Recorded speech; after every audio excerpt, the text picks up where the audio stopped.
ರಚನೆ ಮಾಡಿರುವಂಥ ಆಚಾರ್ಯ ಶ್ರೀ ಅಮೃತಚಂದ್ರ ದೇವ ಇಂದಿಗೆ ಸುಮಾರು 1100 ವರ್ಷಗಳ ಪೂರ್ವದಲ್ಲಿ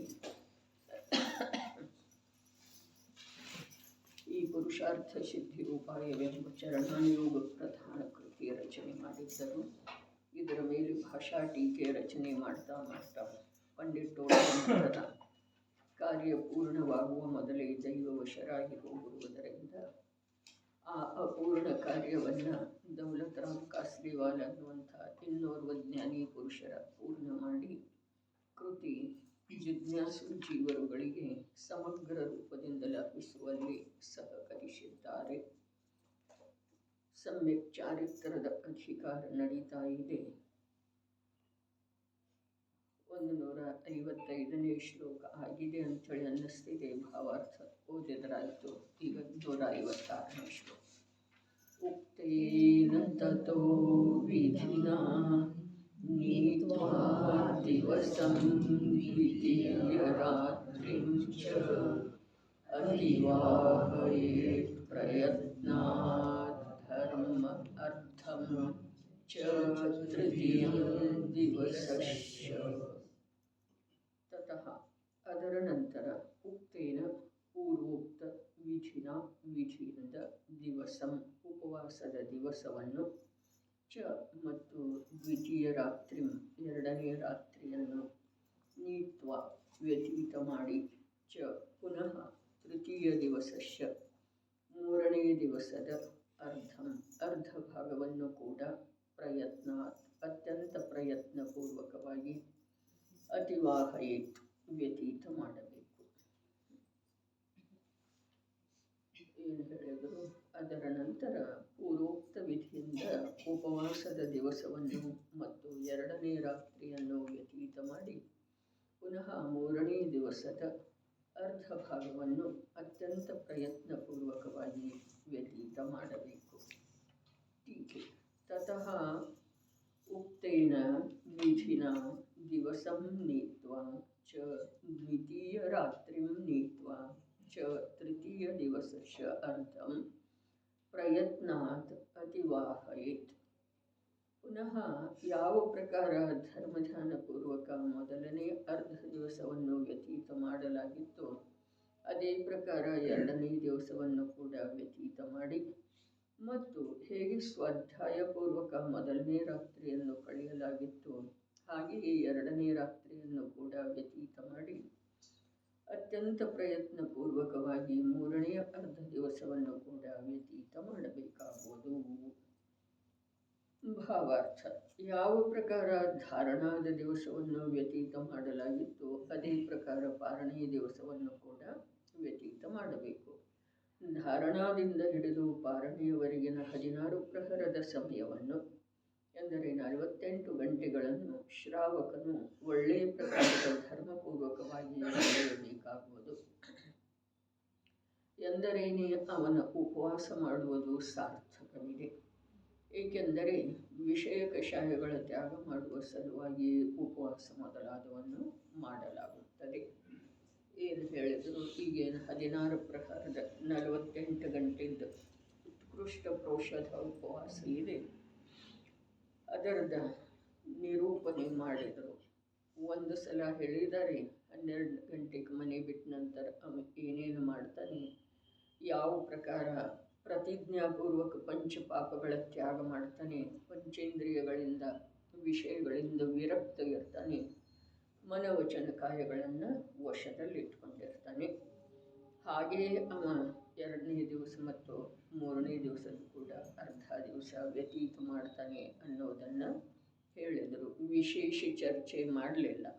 ಆದರೆ ಮೊದಲೇ ಯಾವ ಪ್ರಕಾರ ಹೇಳಿದರೋ ಆ ಪ್ರಕಾರ ತಿಳ್ಕೊಳ್ಳೋದು ಆ ಸಮ್ಯಕ್ ದೃಷ್ಟಿ ಗೃಹಸ್ಥ ಶ್ರಾವಕ ಧರ್ಮಾರಾಧನೆಯ ಸಲುವಾಗಿ ಯಾವ ಗೃಹ ತ್ಯಾಗ ಮಾಡಿ ಉಪವಾಸದ ಅಂಗೀಕಾರ ಮಾಡಿದನೋ ಅಲ್ಲಿ ಅವ ಬಹಳಷ್ಟು ಕರ್ಮರಾಶಿಯನ್ನು ಒಳ ಸೇರಿಬಿಡುವುದಿಲ್ಲ. ಒಂದು ಮಾತು. ಎರಡನೇದ ಬಹಳಷ್ಟು ಉಪಯೋಗದೊಳಗೆ ಸ್ವಭಾವದಲ್ಲಿ ಸ್ಥಿರವಾಗುವಂಥ ಪುರುಷಾರ್ಥಪೂರ್ವಕ ಸಮಯ ವ್ಯತೀತ ಮಾಡ್ತಾರೆ. ಇಷ್ಟೇ ಸಾರ ಇದೆ ರೀ. ಮತ್ತು ಈ ಸಾರಭೂತವಾದಂಥ ಕಾರ್ಯದ ಸಲುವಾಗಿನ ಸಂಪೂರ್ಣ ಸಾಧನ ಇದ್ದೇನೆ. ಮುನಿ ಜೀವನದನು ಮತ್ತು ಗೃಹಸ್ಥ ಜೀವನದನು ಏನ ಕರ್ಮರಾಶಿಯನ್ನು ಒಳ ಸೇರಿಕೊಳ್ಳುವುದಿಲ್ಲ. ಎರಡನೇದ್ದು ಏನ ಉಪಯೋಗವನ್ನು ಸ್ವಭಾವದಲ್ಲಿ ಸ್ಥಿರಗೊಳಿಸುವಂಥ ಅನಂತ ಪುರುಷಾರ್ಥ ಮಾಡುತ್ತೆ. ನಿಜವಾಗಿ ಓದೋದ ಶಬ್ದ ಸುಲಭದವರೆ, ಆದರೆ ಜ್ಞಾನದ ಏಕಾಗ್ರತೆ ಜ್ಞಾನ ಸ್ವಭಾವದಲ್ಲೇನ ಆಗಿ ಸಹಜ ರೂಪದಿಂದ ಉಳಿಯುವುದ. ಅದರಿಂದ ಯಾವ ನಿರಾಕುಲ ನಿರ್ಭಾರ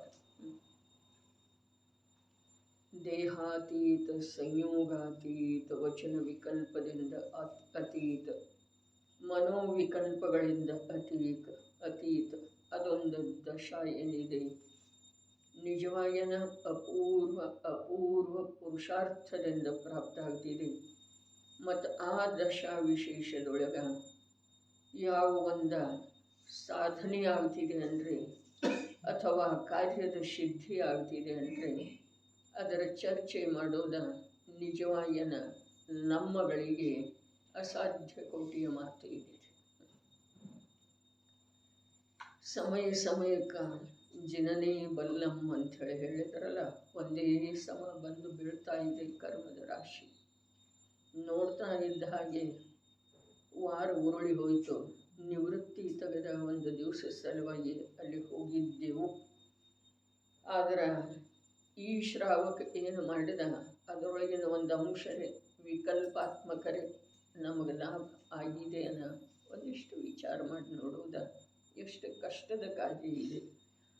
ಧರ್ಮ ಮಾಡೋದಂದರೆ ಅಥವಾ ಸಂಸಾರ ಚಕ್ರದಿಂದ ಬಿಡುಗಡೆ ಹೊಂದುವ ಮಾತ ಎಷ್ಟು ಕಠಿಣ ಇದೆ. ಈ ಜೀವ ಎಷ್ಟು ದುರ್ಬಲ ಆಗಿಬಿಟ್ಟಿದ್ದಾನೆ. ಏನೇನೂ ಇಲ್ಲರೆ ಓದುತ್ತೇವೆ, ಗಂಟೆಗಳನ್ನು ಕಳೀತೇವೆ, ದಿವಸಗಳನ್ನು ಕಳೀತೇವೆ. ಯಾವ ರೀತಿ ಕಳೀತೇವೆ ಅದು ನಮ್ಮ ಅಂತರಂಗದೊಳಗೆ ನೋಡಿಕೊಳ್ಳೋದು. ಆದರೆ ಭಾಷ್ಯದ ಕಷಾಯ ಪ್ರವೃತ್ತಿ ವಿಷಯ ಇಚ್ಛೆ ಇಲ್ಲಂತೂ ಹೇಳಿದರೆ ವಿಷಯ ಮತ್ತು ಕಷಾಯಗಳನ್ನು ಬಿಡುವ ಸಲುವಾಗಿನ ಇದೆಲ್ಲ ಇದೆ. ಪಂಚ ಪ್ರಕಾರದ ಪಾಪದಿಂದ ದೂರ ಇರುವ ಸಲುವಾಗಿನ ಇದೆಲ್ಲ ಇದೆ ಅಂತ ಹೇಳಿದರು. ಯಾವುದೆಲ್ಲ ಇದೆ?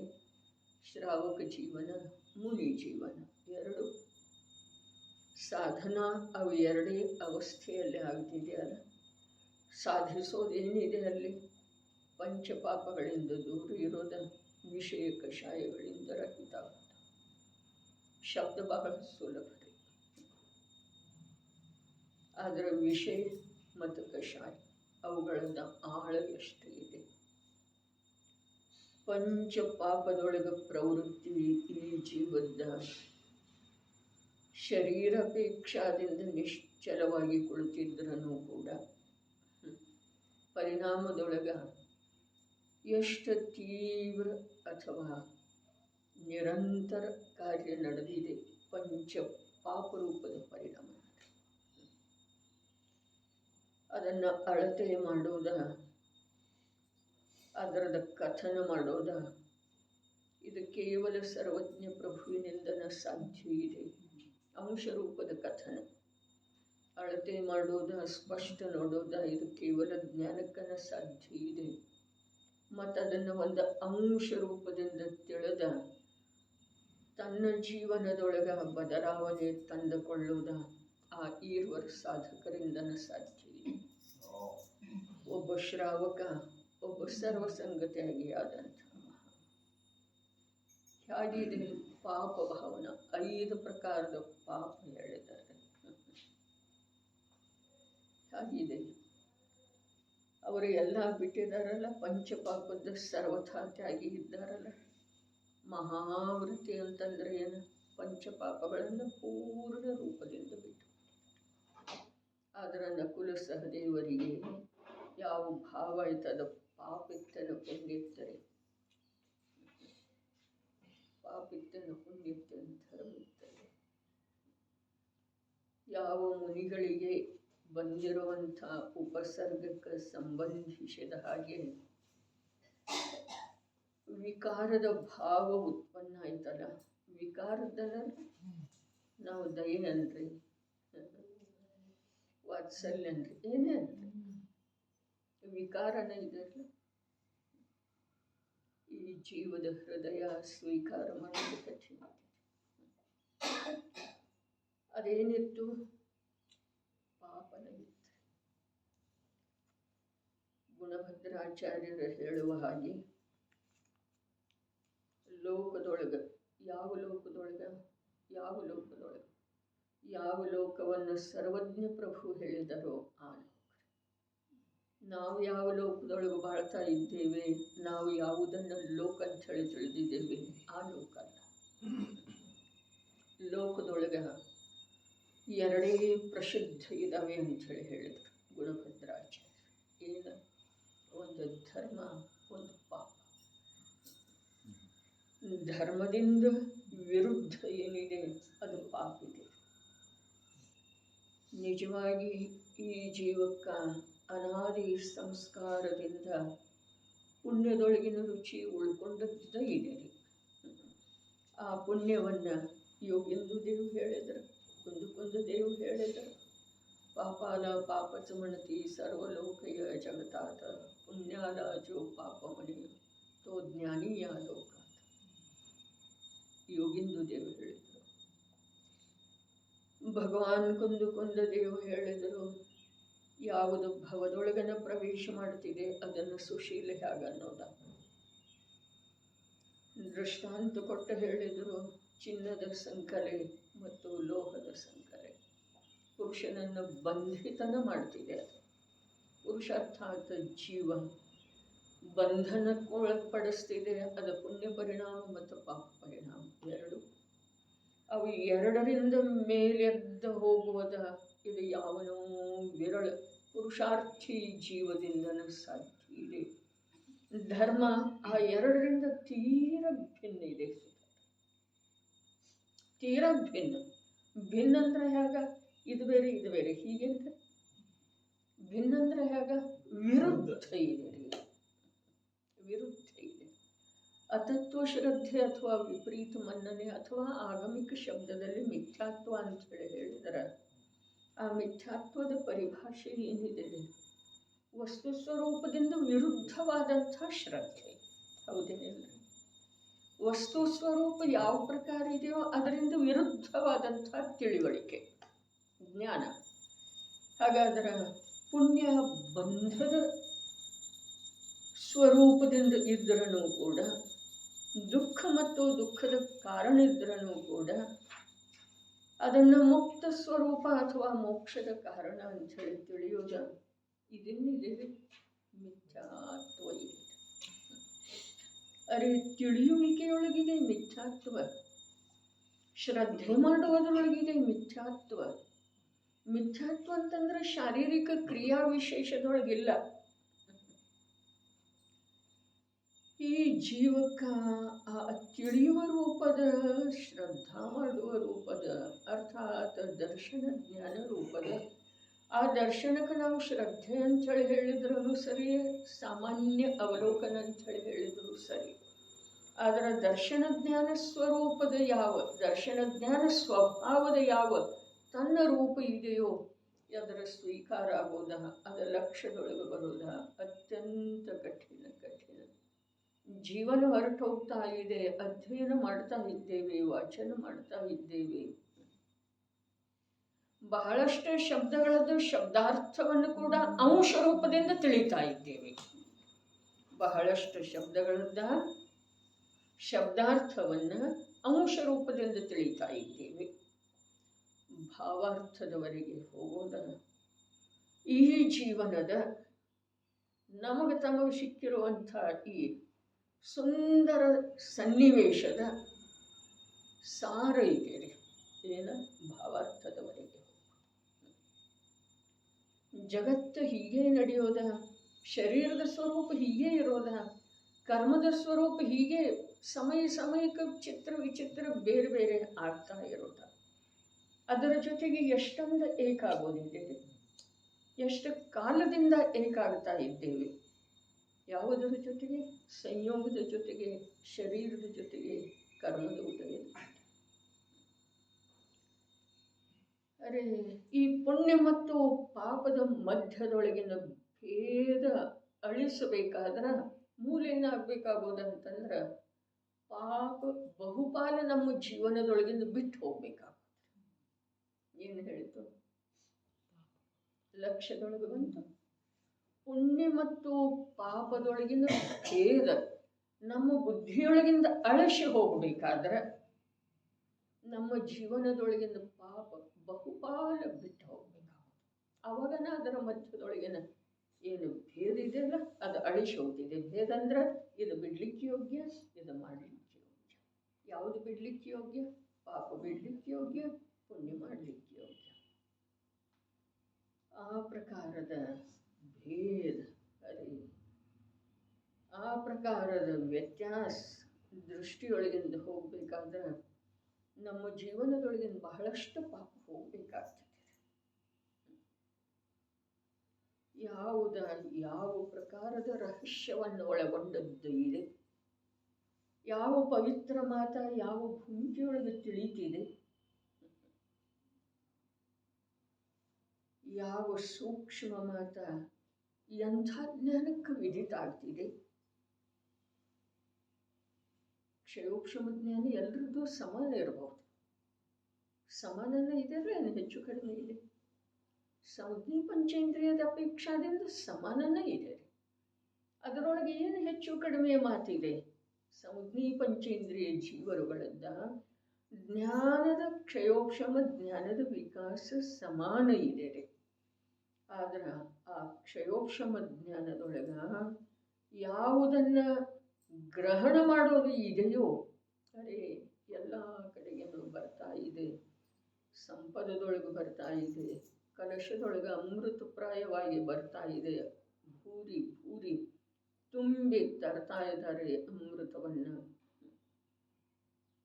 ಆದ್ರೆ ನಾವು ಅದನ್ನು ಅಮೃತ ಅಂಥೇಳಿ ನೋಡ್ತಾನೂ ಇಲ್ಲ.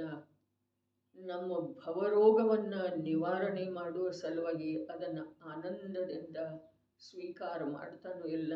ಪಾನ ಮಾಡುವ ಮಾತು ಸ್ವಲ್ಪ ದೂರ ಉಳಿತಿದೆ. ಏನು ಹೇಳ್ತಾ ಇದ್ದಾರೆ ಇಲ್ಲಿ? ಧರ್ಮಾತ್ಮ ಪುರುಷ ಬಸ್ ಧರ್ಮದ ಏನೆಲ್ಲ ಆಚರಣೆ ಮಾಡುವುದಿರ್ತಿದೆ ಎರಡೇ ಕಾರ್ಯ. ಯಾವ ಎರಡು ಕಾರ್ಯ? ಪಂಚ ಪಾಪಗಳಿಂದ ದೂರ ಇರೋದ ಮತ್ತು ವಿಷಯ ಕಷಾಯಗಳನ್ನು ಜಯಿಸೋದು. ನಾವೀಗ ಪಾಪಗಳನ್ನು ಬಿಟ್ಟಿದ್ದೇವೇನೆಲ್ಲ 5 ಪ್ರಕಾರದ ಪಾಪಗಳನ್ನು. ಅರೆ ಮಾಡಲಿಕ್ಕೆ ಅವಕಾಶ ಇಲ್ಲ. ಪ್ರವೃತ್ತಿ ಒಳಗೆ ಶ್ರದ್ಧಾ ಜ್ಞಾನದೊಳಗೆ ನಡೆದಿದೆ ಏನಿಲ್ಲದೆ 5 ಪ್ರಕಾರದ ಪಾಪ. ರಾಗದ್ವೇಷ ನಡೆದಿದೆ ಏನಿಲ್ರಿ? ಎಲ್ಲಿ ರಾಗ ಇದೆ ಅಲ್ಲಿ ದ್ವೇಷ ಇದೇನೇ ಇದೆ. ಹಾಗಾದರೆ ಜಿನವಾಣಿಯ ಸಲುವಾಗಿ ರಾಗಿಗೆ ವರ್ತಿಸ್ತಾ ಇದೆ ಏನಿಲ್ರಿ? ಈ ಸನ್ನಿವೇಶದ ಸಲುವಾಗಿ ಕೃತಾರ್ಥ ಧನ್ಯತೆಯ ಭಾವ ವರ್ತಿಸ್ತಾ ಇದೆ ಏನಿಲ್ರಿ? ಹಾಗಾದರೆ ಇದು ಸಂಸಾರ ಪೋಷಕ ಇದೆ, ಮೋಕ್ಷ ಮಾರ್ಗಕ್ಕೆ ಅನುಕೂಲ ಇದೆ ರೀ. ಹೀಗೆ ಹೇಳಿದ್ರೆ ಇದೆಲ್ಲ ಬಿಟ್ಕೊಡೋ ಪ್ರಸಂಗ ಬರಬಹುದು ಅನ್ನೋ ಭಯ ಬೇಕಾಗಿಲ್ಲ. ಯೋಗ್ಯತೆ ನಮ್ದು ಅಷ್ಟಂತೂ ಮೇಲೆ ಬಂದಿದೆ. ಬಿಟ್ಟುಕೊಡುವಂಥ ದುಸ್ಸಾಹಸ ಮಾಡೋದನ್ನು ಸಾಧ್ಯ ಇಲ್ಲ. ಆದ್ರೆ ಪುನಃ ಪುನಃ ಅಯೋಗ್ಯವನ್ನು ಅಯೋಗ್ಯ ಅಂಥೇಳಿ ಬುದ್ಧಿಯೊಳಗ ಪುನಃ ಪುನಃ ಸಂಸ್ಕಾರ ಆದ ನಂತರ ಆ ಅಯೋಗ್ಯದೊಳಗಿನ ರುಚಿ ಏನಿದೆ ಅಥವಾ ಹಿಡಿತೇನಿದೆ ಅದು ಸ್ವಲ್ಪ ಸಡಿಲಾಗಬಹುದು.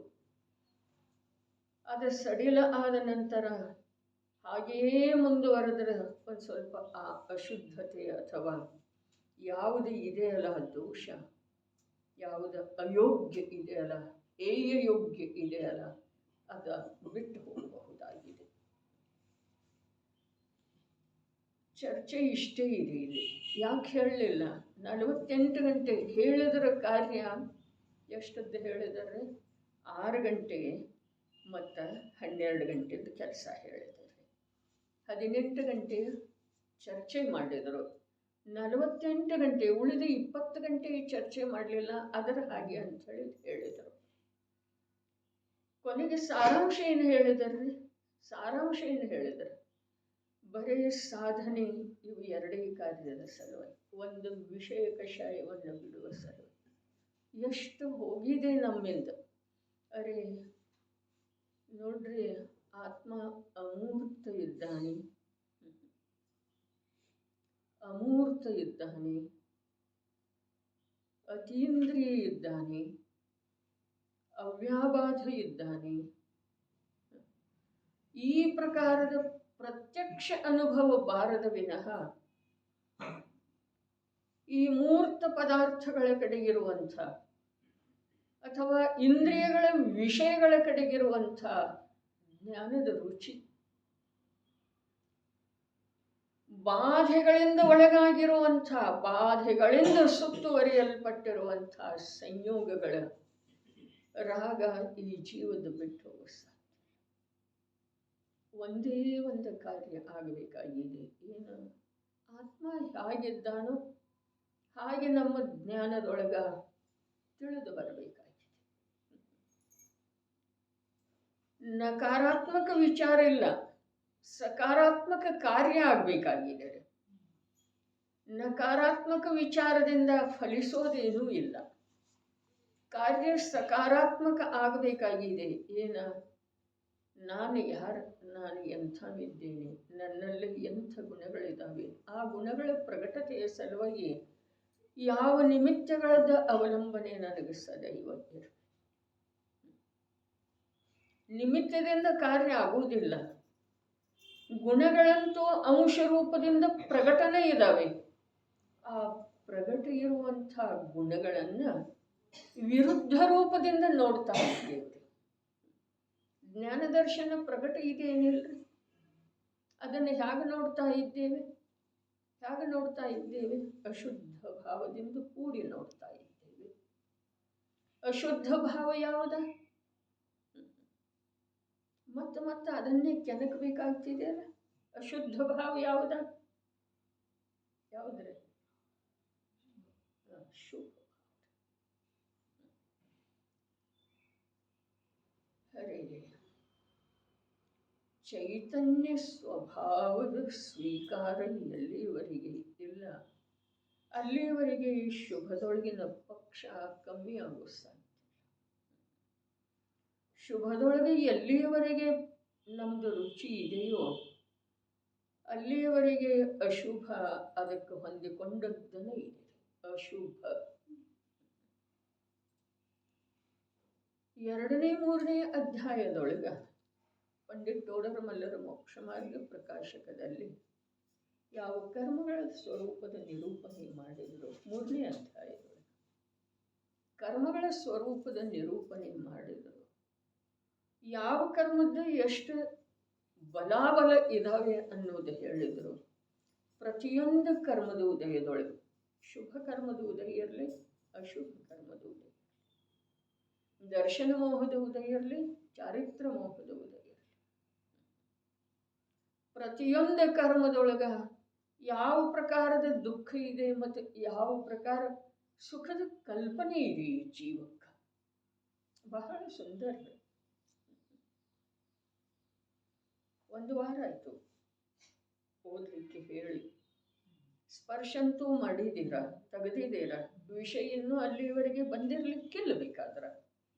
ಆದ್ರೆ ಅವರು ಹೇಳುವಂಥ ಮಾತು ಎಂಥದ್ದು! ಅರೆ, ಕರ್ಮ ಸಿದ್ಧಾಂತದ ಮೇಲೆ, ಗೊಮ್ಮಟ ಸಾರದ ಮೇಲೆ ಸಮ್ಯಜ್ಞಾನ ಚಂದ್ರಿಕೆ ಅನ್ನುವಂಥ ವಿಶಾಲ ಟೀಕೆಯ ರಚನೆ ಮಾಡಿದ ನಂತರ ಮೋಕ್ಷ ಮಾರ್ಗ ಪ್ರಕಾಶಕ ಮತ್ತು ಪುರುಷಾರ್ಥ ಸಿದ್ಧಿ ಉಪಾಯ ಎರಡೂ ಏಕಕಾಲಕ್ಕೆ ಲೇಖನಿಗೆ ತಗೊಂಡಿದ್ದಾರೆ. ಎರಡೂ ಅಪೂರ್ಣ ಉಳಿದು. ಕರ್ಮ ಸಿದ್ಧಾಂತದ ಆಳವಾದ ಅಧ್ಯಯನ ಇದೆ ರೀ. ಲಬ್ಧಿಸಾರ, ಕ್ಷಪಣಾಸಾರ ಮೊದಲಾದವುಗಳ ಅಧ್ಯಯನದ ಚರ್ಚೆ ಮಾಡಿದ್ದಾರೆ.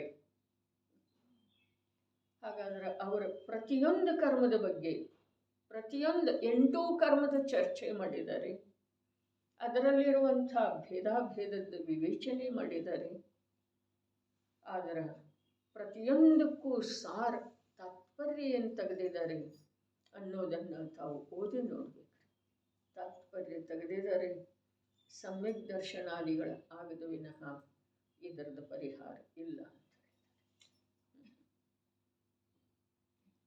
ಸಮ್ಯಕ್ ದರ್ಶನ, ಸಮ್ಯಕ್ ಜ್ಞಾನ. ದರ್ಶನ ಜ್ಞಾನ, ವಸ್ತು ಹೇಗಿದೆ ಹಾಗೆ ನೋಡೋದು. ಅದಕ್ಕೆ ಸಾರ ಇಷ್ಟೇ ಹೊರಡ್ತಿದೆ. ಮನುಷ್ಯ ಜೀವನದ ಸಾರ ಒಂದು ಜ್ಞಾನ ಇದೆ ರೀ. ಮನುಷ್ಯ ಜೀವನದ ಸಾರ ಒಂದು ಸಮ್ಯಕ್ ದರ್ಶನ ಇದೆ. ಮನುಷ್ಯ ಜೀವನದ ಸಾರ ಬೇರೆ ಏನೂ ಇಲ್ಲ. ಎಲ್ಲ ಅಸಾರ ಸುದರ್ಶನ, ಎಲ್ಲ ಅಸಾರ.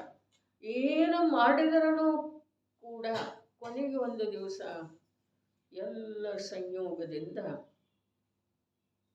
ಏನಾಗುವುದಿದೆ, ಎಲ್ಲ ಸಂಯೋಗದಿಂದ ಮಹಾ ದುಃಖಿಯಾಗಿ ಬಿಡುಗಡೆ ಹೊಂದೋದು. ಮಹಾ ದುಃಖಿ ಯಾಕೆ ಅಂತಂದ್ರೆ ಎಷ್ಟೆಷ್ಟು ಸಂಯೋಗದೊಳಗ ಅನುಕೂಲ ಅಂಶ ಕಂಡು ಬರ್ತಿದೆ, ಅಷ್ಟಷ್ಟ ಸಂಯೋಗದ ರುಚಿ ಇರ್ತಿದೆ. ಹಾಗಾದ್ರೆ ಆ ಸಂಯೋಗವನ್ನು ಅಗಲು ವೇಳೆಯದೊಳಗ ಏನಾಗ್ತಿದೆ, ಮಹಾ ದುಃಖ ಆಗ್ತಿದೆ ರೀ. ಬರೀ ದುಃಖ ಅಲ್ಲ, ಆ ಎರಡಕ್ಷರದ ಶಬ್ದದೊಳಗೆ ಏನಿಲ್ಲ, ದುಃಖ. ಎಂಥ ದುಃಖ ಆಗ್ತಿದೆ ಅನ್ನೋದನ್ನು ಅಲ್ಲಿ ಹೇಳ್ತಾರೆ. ಜೀವನ ಅನುಭವಿಸೋದ ಮತ್ತು ಕೇವಲಿ ಪ್ರಭುಗಳನ್ನು ನೋಡೋದು, ಬೇರೆ ಯಾರು ಹೇಳಲಿಕ್ಕೆ ಸಾಧ್ಯ ಇಲ್ಲ. ಅಲ್ಲಿ ಯಾರೂ ಸಹಾಯಕರಿಲ್ಲ. ಯಾರ ಅದಕ್ಕೆ ಮನುಷ್ಯ ಜೀವನದ ಸಾರ ಅಷ್ಟಪಾಹುದೊಳಗನ್ನು ಹೇಳ್ತಾರೋ, ಮನುಷ್ಯ ಜೀವನದ ಸಾರ ಸಮ್ಯಕ್ ದರ್ಶನ. ಮನುಷ್ಯ ಜೀವನದ ಸಾರ ಜ್ಞಾನ. ಏನು ಜ್ಞಾನ? ನಾನು ಚೈತನ್ಯ ಸ್ವರೂಪದ ಅರೂಪಿ ಚಿನ್ಮಾತ್ರ ವಸ್ತು ಇದ್ದೇನೆ, ಜ್ಞಾನದರ್ಶನ ಸ್ವರೂಪಿ ಅರೂಪಿ ತತ್ವ ಇದ್ದೇನೆ. ಅರೆ, ಈಗ ಹೇಳ್ತಾ ಅಮೂರ್ತಿಕ, ಅತೀಂದ್ರಿಯ, ಅವ್ಯಾಭಾತ. ನನ್ನ ಸ್ವರೂಪ ಹೇಗಿದೆ? ಅಮೂರ್ತಿಕ, ಮೂರ್ತಿ ರಹಿತ. ಅರ್ಥಾತ್ ಅದಕ್ಕೆ ಯಾವುದೇ ಪ್ರಕಾರದ ಜಡ ಆಕಾರವಿಲ್ಲ. ಅಮೂರ್ತಿಕ ಅಥವಾ ನೀವು ಅರೂಪಿ ಅಂದರೆ ಅರೂಪಿ ತತ್ವ. ಅರೂಪಿ ತತ್ವದ ವಿಶ್ವಾಸ ಹೇಗೆ ಮಾಡೋದು? ಹೇಗೆ ಮಾಡೋದ್ರಿ? ಅರೂಪಿ ತತ್ವದ ವಿಶ್ವಾಸ ಹೇಗೆ ಮಾಡೋದು? ಅಮೂರ್ತಿಕ ತತ್ವದ ವಿಶ್ವಾಸ ಹೇಗೆ ಮಾಡೋದು? ಚಿನ್ನದ ವಿಶ್ವಾಸ ಯಾವ ಪ್ರಕಾರ? ಆಕಾರದಿಂದ, ಆಭರಣ ಆಕಾರದಿಂದ ಮಾಡ್ತೇವಲ್ಲ ಹಾಗೆ. ಅಮೂರ್ತಿಕ ಯಾವುದೇ ಇದೆ ಅದರ ವಿಶ್ವಾಸ ಹೇಗೆ? ಸ್ವಾನುಭವ ಗೋಚರ ಅಂತ ಹೇಳಿದ್ರಲ್ಲ ಕಲಶದೊಳಗೆ. ಹೇಗೆ? ತನ್ನ ಶಕ್ತಿ ಸಾಮರ್ಥ್ಯದಿಂದ ಪರದ ಆಶ್ರಯ ಎಲ್ಲಿಯವರೆಗೆ ಇದೆ ಅಲ್ಲಿಯವರೆಗೆ ಆ ಅಮೂರ್ತಿಕ ಸ್ವಾನುಭವ ಗೋಚರ ತತ್ವದ ವಿಶ್ವಾಸ ಅಥವಾ ಜ್ಞಾನ ಆಗುವುದಿಲ್ಲ. ಅಮೂರ್ತಿಕ ಇಲ್ಲಿ ಹೇಳುವಂಥ ಮಾತಷ್ಟು ಗಂಭೀರ ಇದೆ.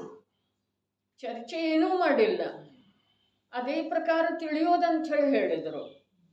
ಉಪವಾಸದ ಧಾರಣ ಮಾಡಿದ ದಿವಸ ಯಾವ ಪ್ರಕಾರದ ಜೀವನ ವ್ಯತೀತ ಮಾಡ್ತಾನೆ, ಯಾವ ಪ್ರಕಾರದ ಸಾಧನೆ ಮಾಡ್ತಾನೆ, ಆ ಅರ್ಧ ದಿವಸ ಮತ್ತು ರಾತ್ರಿ ಅಷ್ಟು ಚರ್ಚೆ ಮಾಡಿದ್ದಾರೆ. ಆದ್ರೆ ಅದಕ್ಕಿಂತ ಮೊದಲ ಉಪವಾಸ ಧಾರಣ ಮಾಡು ವೇಳೆದೊಳಗೆ ಏನು ಮಾಡಿದ್ದಾನೆ? ಹಿಂಸೆ ಮೊದಲಾದ ಪಂಚಪಾಪಗಳಂತ ಪ್ರತಿಜ್ಞಾಪೂರ್ವಕ ತ್ಯಾಗ ಮಾಡಿ. ಬಹಳ ಕಠಿಣ ಮಾತಿದೆ. ಹಿಂಸೆ ಮೊದಲಾದ ಪಂಚಪಾಪಗಳಂತ ಪ್ರತಿಜ್ಞಾಪೂರ್ವಕ ತ್ಯಾಗ ಮಾಡಿದ್ದಾನೆ. ಅದರ ನಂತರ ಎರಡನೇ ಸ್ಥಾನದೊಳಗೆ ಬಂತು ಪಂಚೇಂದ್ರಿಯ ವಿಷಯಗಳಿಂದ ವಿರಕ್ತಾಗಿದ್ದಾನೆ. ಏನಿದೆ ಅದರದ ಭಾವ ನಮಗೆ ತಿಳಿತಾ ಇದೆ ಅಂದರೆ ಎಲ್ಲಿದ್ದಾವೆ ಪಂಚಪಾಪಗಳ? ಕಾನನದೊಳಗೆ ಹೋದ ನಂತರ ಉಪವಾಸದ ಧಾರಣ ಮಾಡಿದ ನಂತರ ಪಂಚಪಾಪ ಯಾವುದರ ಸಲುವಾಗಿ ಮಾಡ್ತಾನೆ? ಅಲ್ಲಿ ಯಾರಿಲ್ಲ ಅಂದಮೇಲೆ ಅಸತ್ಯ ಯಾರ ಜೊತೆಗೆ ಮಾಡ್ತಾನೆ? ತಂದೆ ಎಲ್ಲ ಬಿಟ್ಟು ಹೋಗಿದ್ದಾನೆ ಅಂದಮೇಲೆ ಕಳವು ಏನು ಮಾಡ್ತಾನೆ? ಸ್ವಸ್ತ್ರೀಯನ್ನ ಶಚಿದೇವಿಯನ್ನ ಮರೆಸುವಂಥ ಪತ್ನಿಯನ್ನ ಬಿಟ್ಟು ಹೋಗಿದ್ದಾನೆ, ರಾಣಿಯರ ಸಮೂಹವನ್ನು ಬಿಟ್ಟು ಹೋಗಿದ್ದಾನೆ. ಅಲ್ಲೇನು ಪರಸ್ತ್ರೀ ಅಥವಾ ಅಬ್ರಹ್ಮದ ಸೇವನೆ ಮಾಡ್ತಾನೆ. ಬಹಳ ಆಳವಾಗಿ ವಿಚಾರ ಮಾಡುವಂಥ ಮಾತಿದೆ. ಯಾವುದ? ಚತುರ್ಗತಿಗಳಿಂದ ಬಿಡುಗಡೆ ಹೊಂದುವ ಮಾರ್ಗ ಏನಿದೆಯಲ್ಲ, ಅಥವಾ ಆಂತರ್ಯದ ಯಾವ ಮಾರ್ಗ ಇದೆಯಲ್ಲ, ಅಥವಾ ರತ್ನತ್ರಯ ರೂಪದ ಯಾವ ಸ್ವಾಧೀನ ಸುಖದ ಮಾರ್ಗ ಇದೆಯಲ್ಲ, ಅದರ ವಿಚಾರ ಗಂಭೀರವಾಗಿ ಮಾಡೋದಿದೆ. ಇದು ಸಾಧನೆ ಹೇಳಿದರ ಸಾಧಕ ಭಾಷ್ಯದಿಂದ ಹೀಗೆ ಸಾಧನೆ ಮಾಡ್ತಾನೆ. ಗೃಹಸ್ಥಾವಸ್ಥೆಯಲ್ಲಿದ್ದರೂ ಕೂಡ ಸಾಮಾಯಿಕ ಮಾಡ್ತಾ ಮಾಡ್ತಾ ಮುಂದಿನ ಯಾವ ಶಿಕ್ಷಾವ್ರತ ಇದೆ ಆ ಪ್ರೋಷಧ ಉಪವಾಸವನ್ನು ಈ ಪ್ರಕಾರ ಮಾಡ್ತಾನೆ. ಯಾವ ಪ್ರಕಾರ? ಸಪ್ತಮಿಯ ದಿವಸ ಅಥವಾ ತ್ರಯೋದಶಿಯ ದಿವಸ ಊಟ ಆದ ನಂತರ 12 ಗಂಟೆಗೆ ಉಪವಾಸ ಧಾರಣ ಮಾಡ್ತಾನೆ. ಉಪವಾಸದ ಧಾರಣ ಮಾಡಿದ ನಂತರ ಪಾರಣೆಯವರೆಗೆ ಅವನು ಯಾವ ಪ್ರಕಾರ ಧರ್ಮ ಧ್ಯಾನದೊಳಗೆ ಕಾಲ ಕಳೀತಾನೆ. ಧರ್ಮ ಧ್ಯಾನರೇ. ಧ್ಯಾನ ಯಾರ್ದಿದೆ? ಶರೀರದ ಕ್ರಿಯೆ ಇದೇನು? ವಚನದ್ದು ಇದೇನು? ಮನಸ್ಸಿಂದ ಇದೆ. ಧ್ಯಾನ ಯಾರ್ದು ಇದೆ? ಜ್ಞಾನದೊಳಗುಳಿಯೋದು ಧ್ಯಾನ ಇದೆ ರೇ. ಬೇರೆ ಧ್ಯಾನದ ಪರಿಭಾಷೆ ಇನ್ಯಾವುದೂ ಇಲ್ಲ. ಏಕಾಗ್ರ ಚಿಂತಾ ನಿರೋಧ ಅಂಥೇಳಿ ಹೇಳಿದರು. ಯಾವುದು ಏಕಾಗ್ರ ಆಗೋದು? ಚಿಂತೆ ಯಾವುದರ್ದ? ಚಿಂತೆ ಯಾವುದಕ್ಕಂತಾರ? ಜ್ಞಾನ ರೂಪದಿಂದ ಉಳಿಯದೇ ಇರೋದೇನಿದೆ? ಇದು ಚಿಂತೆ ಇದೆ ರೀ. ಜ್ಞಾನ ರೂಪದಿಂದ ಉಳಿಯದೇ ಇರೋದನ್ನ ಇದು ಅನೇಕತೆ ಇದೆ, ಏಕಾಗ್ರತೆ. ಏಕಾಗ್ರತೆ ಎಲ್ಲಿ ಆಗ್ತಿದೆ? ದ್ರವ್ಯ ಪರ್ಯಾಯ ಎರಡರೊಳಗನ ಆಗ್ತಿದೆ. ದ್ರವ್ಯ ಪರ್ಯಾಯ ಎರಡರೊಳಗಂದ್ರ ಪರ್ಯಾಯನ ಮಾಡ್ತಿದೆ. ದ್ರವ್ಯದ ಜೊತೆಗಿನ ಏಕಾಗ್ರತೆ. ಬೇರೆ ಯಾವುದರದ್ದು ಕಾರ್ಯ ಅಲ್ಲಿ ಇಲ್ಲ. ಹಾಗಾದ್ರೆ ಧರ್ಮ ಧ್ಯಾನ ಯಾವುದಕ್ಕಂತಾರೆ? ಅರೆ ಸಾಮಾಯಿಕದ ವ್ಯಾಖ್ಯಾದೊಳಗನ ಹೇಳಿದ್ರಲ್ಲ, ಆರ್ತರೌದ್ರದ ಪರಿತ್ಯಾಗ ಎಲ್ಲಿದೆಯೋ ಅಲ್ಲಿ ಧರ್ಮ ಧ್ಯಾನ. ಆರ್ತರೌದ್ರದ ತ್ಯಾಗ ಅಲ್ಲ, ಪರಿತ್ಯಾಗ ರೀ.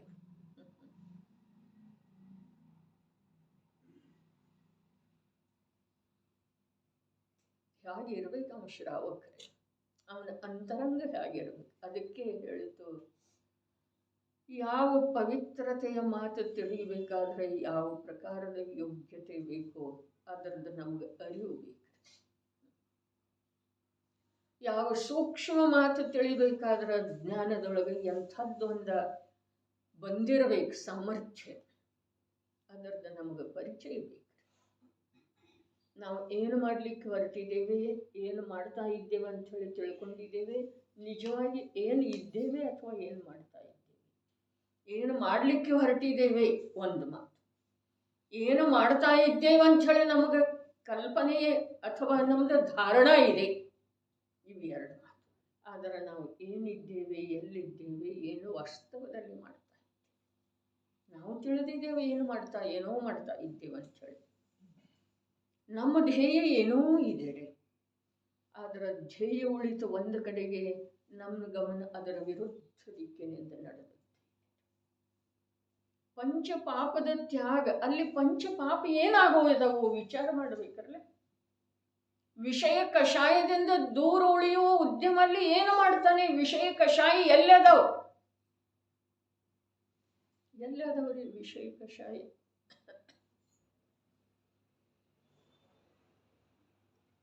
ಪಂಚೇಂದ್ರಿಯದ ವಿಷಯಗಳು ಎಲ್ಲಿದ್ದಾವೆ? ಕಷಾಯಕ್ಕೆ ಅವಕಾಶ ಎಲ್ಲಿದೆ? ಮುನಿಗಳು ಅದನ್ನೇ ಮಾಡ್ತಾರೆ. ಯಾವುದನ್ನ? ವಿಷಯ ಕಷಾಯಗಳಿಂದ ದೂರ ಉಳಿಯುವ, ಪಂಚ ಪ್ರಕಾರದ ಪಾಪಗಳಿಂದ ಪರಿಮುಕ್ತ ಉಳಿಯುವ ಅಭ್ಯಾಸ. ಅದರ ಹೆಸರನ್ನ ಸಾಧನೆ ಇದೆ, ಬೇರೆ ಏನೂ ಇಲ್ಲ. ವಸ್ತ್ರ ತ್ಯಾಗ, ಆಹಾರ ತ್ಯಾಗ, ವಚನ ತ್ಯಾಗ ಅವ ಜೀವದ ಆಧೀನ ಇಲ್ಲವೇ ಇಲ್ಲ. ವಚನದ ಪುದ್ಗಲದ ರಚನೆ ಇದೆ, ವಸ್ತ್ರ ಪ್ರತ್ಯಕ್ಷ ಭಿನ್ನ ಇದೆ, ಆಹಾರ ಪ್ರತ್ಯಕ್ಷ ಭಿನ್ನ ಇದೆ. ಅದನ್ನೇನು ತ್ಯಾಗ ಮಾಡುವುದಿದೆ? ತ್ಯಾಗ ಏನು ಮಾಡುವುದಿದೆ? ಅದು ಭಿನ್ನನೇ ಇದೆಯಲ್ಲ. ಅರೆ ಅದಕ್ಕೆ ಸಂಬಂಧಿಸಿದ ಹಾಗೆ ತನ್ನಲ್ಲೇ ವಿಕಾರಿ ಭಾವ ಆಗದೇ ಇರೋದು ಧರ್ಮ. ವಿಕಾರಿ ಭಾವ ಯಾವಾಗ ಆಗುವುದಿಲ್ಲ? ಜ್ಞಾನದೊಳಗೆ ಉಳಿಯಿತು ಅಂತಂದ್ರೆ ಜ್ಞಾನ ಜ್ಞೇಯ ಅನ್ಯ ಜ್ಞೇಯದ ಕಡೆಗೆ ಎಲ್ಲಿಯವರೆಗೆ ವಿಹಾರ ಮಾಡ್ತಿದಾರಲ್ಲ, ಜ್ಞಾನದೊಳಗ ಎಲ್ಲಿಯವರೆಗೆ ಜ್ಞೇಯಗಳ ಪ್ರತಿಫಲಿತ ಆಗ್ತಾವಲ್ಲ ಅಲ್ಲಿಯವರೆಗೆ ಧರ್ಮ ಆಗುವುದಿಲ್ಲ. ಅದೇ ವಿಷಯ ಇದೆ. ಮತ್ತು ಅಲ್ಲೇ ಕಷಾಯ ಇದೆ. ಕಷಾಯ ಏನ? ಅತೀಂದ್ರಿಯ ನಿರಾಕುಲ ಶಾಂತಿಯ ಅನುಭವ ಕೃಷ ಆಗಿ ಹೋಯ್ತಲ್ಲ, ಒಣಗಿ ಹೋಯ್ತು, ಬತ್ತಿ ಹೋಯ್ತು, ಅದು ಕಷಾಯ ಇದೆ.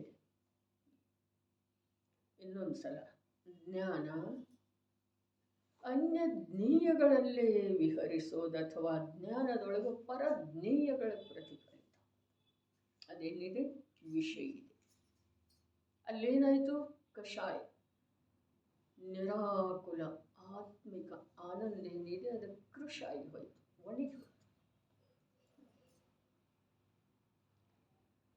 ಹಾಗಾದರೆ ಈ ಉಪವಾಸ ಅದ ಯಾತಕ ಮಾಡೋದಿರ್ತಿದೆ ಅಂತ ಹೇಳಿದ್ರೆ ಅವ್ರ ನೋಡ್ರಿ, ಎಂದರೇನೆ ಬಹಳ ಅದ್ಭುತ ಮಾತಿದೆ ರೀ, ತಿಳ್ಕೊಳ್ಳೋ ಪ್ರಯತ್ನ ಮಾಡೋದು.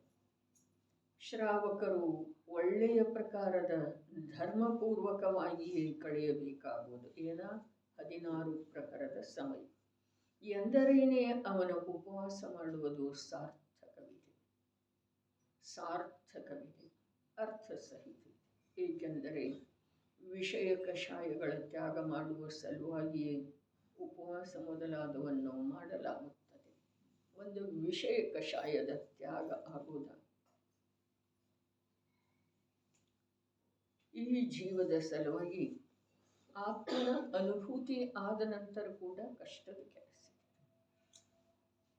ಆತ್ಮನ ಅನುಭೂತಿ ಆದ ನಂತರ ಕೂಡ ವಿಷಯ ಕಷಾಯದ ತ್ಯಾಗ ಆಗುವುದು ಕಷ್ಟದ ಕೆಲಸ ಇದೆ.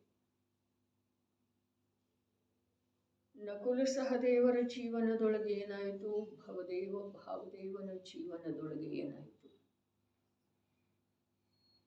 ಎಲ್ಲರ ಜೀವನದೊಳಗೆ ಅದೇ ಆಯ್ತರೆ. ಆದಿದೇವನ ಜೀವನದೊಳಗೆ ಏನಾಯಿತು? ಬಾಹುಬಲಿಯ ಜೀವನದೊಳಗೆ ಏನಾಯಿತು?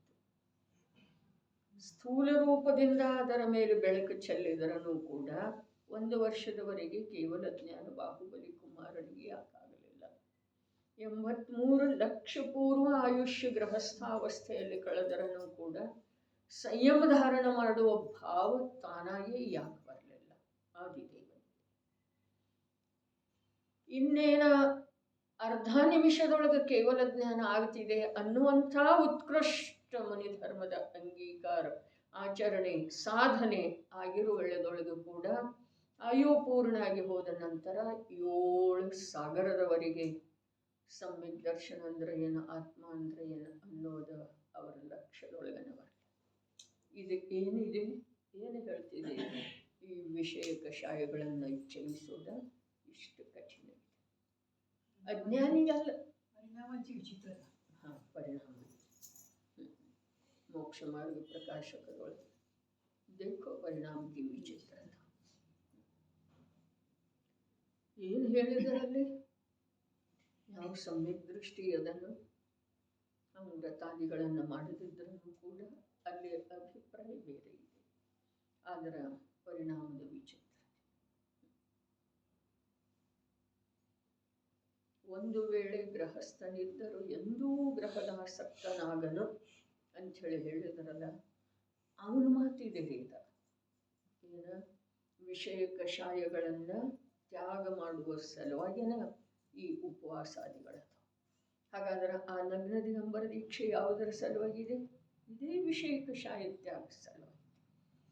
ವಿಷಯ ಕಷಾಯದ ತ್ಯಾಗನ ಇರ್ತಿದೆನಲ್ಲ ಅವ್ರ ಜೀವನದಲ್ಲಿ, ಮತ್ತೇನು ತ್ಯಾಗ? ಅದೇ ಅವ್ರ ಜೀವನದೊಳಗೆ, ಮುನಿ ಜೀವನದೊಳಗೆ ವಿಷಯ ಕಷಾಯ ತ್ಯಾಗನ ಇದೆಯಲ್ಲ, ಮತ್ತೇನು ತ್ಯಾಗದ ಸಲುವಾಗಿದೆ? ಅರೆ ವಿಷಯ ಕಷಾಯಗಳಲ್ಲಿ ಮೂರ್ತ ಶರೀರದ ಮೂಲಕ ಪ್ರವೃತ್ತಿ ಇಲ್ರಿ, ಅಷ್ಟೇ. ಹೌದೇನಿಲ್ರಿ?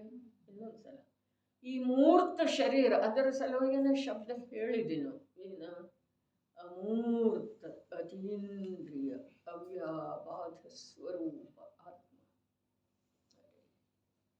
ಈ ಮೂರ್ತ ಶರೀರದ ಮೂಲಕ ಆ ವಿಷಯ ಕಷಾಯಗಳಲ್ಲಿ ಪ್ರವೃತ್ತಿ ಇಲ್ಲ ಅಂಥೇಳಿ ತ್ಯಾಗ ಅಂತೆವ್ರೆ.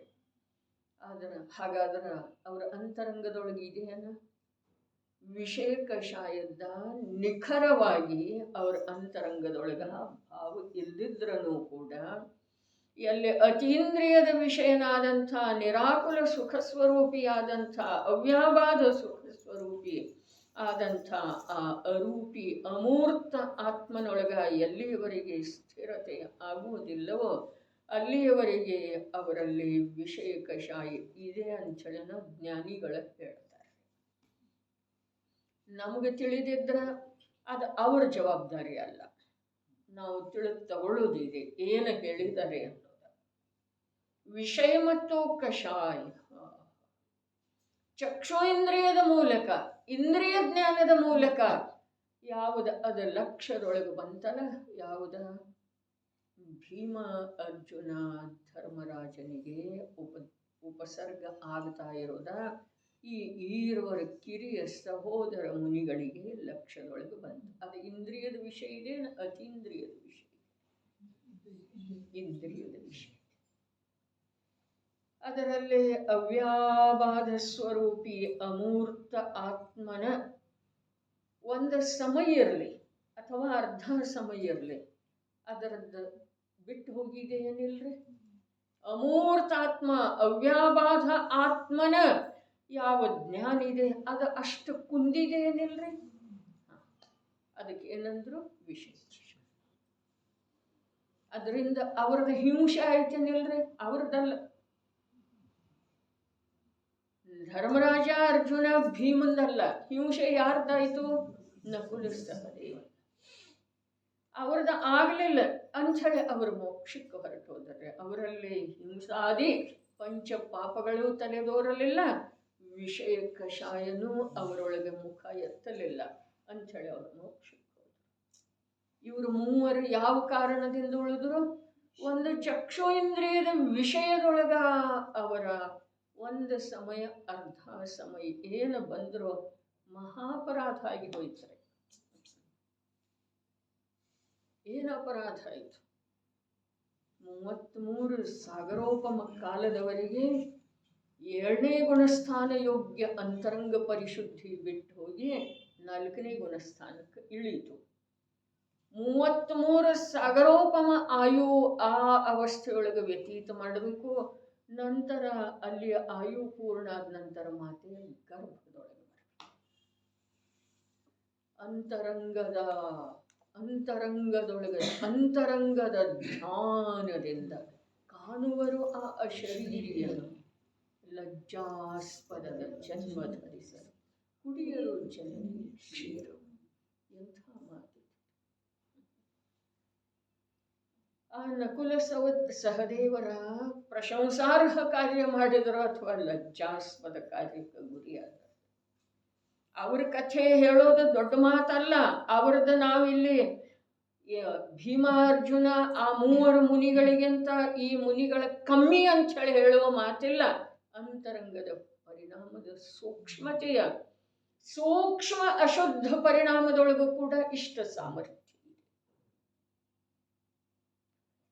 ಹೋದವಾರ ಹೇಳುತ್ತಿದ್ದು ಅಮೃತ ಚಂದ್ರಾಚಾರ್ಯ ದೇವ ಸಂಚರಿಸುವ ಸಿದ್ಧ ಸದೃಶ್ಯವಿರುವಂಥ ಮುನಿಧರ್ಮದ ಅಂಗೀಕಾರ ಮಾಡಿ ಕೂಡ ಶ್ರಾವಕನಾಚರಣೆಯ ಮಾತು ಯಾವುದರ ಸಲುವಾಗಿ ಹೇಳ್ತಾ ಇದ್ದಾರೆ ಪ್ರಸ್ತಾಪ ಮಾಡಿರ್ತಾರೆ. ಈ ವಿಷಯ ಯಾವುದರ ಸಲುವಾಗಿ ಅಂತೇಳಿ ಹೇಳಿತ್ತು, ಅದಕ್ಕೆ ಆಧಾರನೂ ಕೊಟ್ಟಿರ್ತಾರೆ.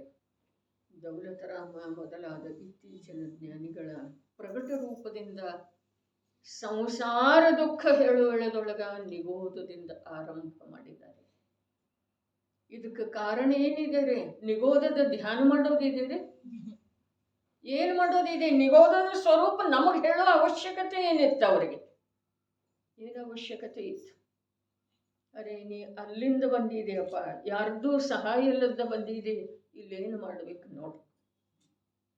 ಏನು ಮಾಡೋದು ನಿನ್ನಿಂದ ಸಾಧ್ಯ ಇದೆ ಆ ಕಾರ್ಯ ಮಾಡೋದು ಬಿಟ್ಟು ಅಲ್ಲಿ ಮಾಡದೇ ಇರುವಂತಹ ನಿಕೃಷ್ಟ ಕಾರ್ಯ ಮಾಡ್ತಾ ಇದ್ದಿ.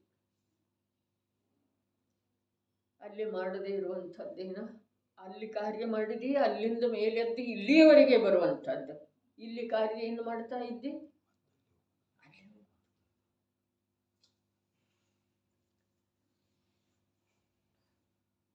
ಖೇದ ಪಟ್ಟುಕೊಳ್ಳೋ ಮಾತಿಲ್ಲ, ಆದರೆ ಇದಕ್ಕಿಂತ ಖೇದದ ವಿಷಯ ಇನ್ನೊಂದು ಯಾವುದೂ ಇಲ್ಲ.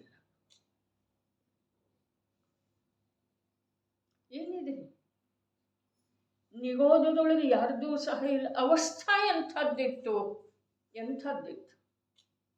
ಒಂದು ಶರೀರದೊಳಗೆ ಅನಂತ ಜೀವ ವಾಸ ಮಾಡೋದು, ಸ್ವತಂತ್ರ ಶರೀರ ಇಲ್ಲ. ಅರೆ ನೆನಪಿಸಿಕೊಳ್ಳಬೇಕಾಗ್ತಿದೆ. ಯಾವುದರ ಸಲುವಾಗಿ? ಯಾವುದರ ಸಲುವಾಗಿ? ಮೇಲೇರುವ ಸಲುವಾಗಿ. ಮೇಲೇರುವ ಅವಕಾಶ ಇಲ್ಲಿದೆಯಲ್ಲ, ಅದನ್ನು ತೋಡರ ಮಲ್ಲರ ಹೇಳಿದರ ಪ್ರತಿಯೊಂದು ಕರ್ಮದ ಬಗ್ಗೆ ಚರ್ಚೆ ಮಾಡುವ ಹೇಳದೊಳಗೆ ಬಹಳ ಸುಂದರ, ಅತ್ಯಂತ ಶಾರ್ಟ್ ಒಳಗೆ, ಕಮ್ಮಿ ಶಬ್ದದೊಳಗೆ ಹೇಳಿತು. ಪ್ರಸ್ತಾವನೆ ಓದಿತ್ತಲ್ಲ, ಅಲ್ಲಿ ಏನು ಬಂದಿತ್ತಲ್ಲಿ ಪ್ರಸ್ತಾವನೆಯೊಳಗೆ? ಅನಾವಶ್ಯಕ ವಿಸ್ತಾರ ಇಲ್ಲ.